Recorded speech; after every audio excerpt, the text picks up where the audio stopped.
Hey there, I want to share my review on this bread knife. So I just finished baking a loaf of sourdough bread, and I cook a little bit softer version of a sourdough bread. So mine isn't as hard and crunchy as some of those other varieties.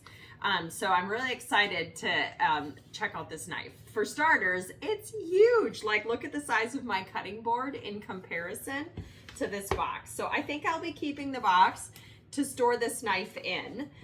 So it's huge. Like, this is a regular loaf, and like, it's the length of the loaf. So, but as you can see up close, it's just got a very unique design. And so I'm gonna go ahead and just slice some bread for lunch here. And so it didn't indent the bread. It guides nice and clean through the bread. Like it does a great job in terms of a bread knife. So, and I'm able to get some nice skinny pieces.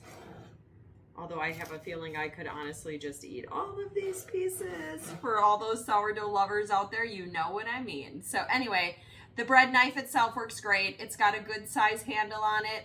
I like the design of it. I definitely like the fact that it cuts into the bread without like crushing the bread, if you know what I mean. So anyway, just wanted to share my review.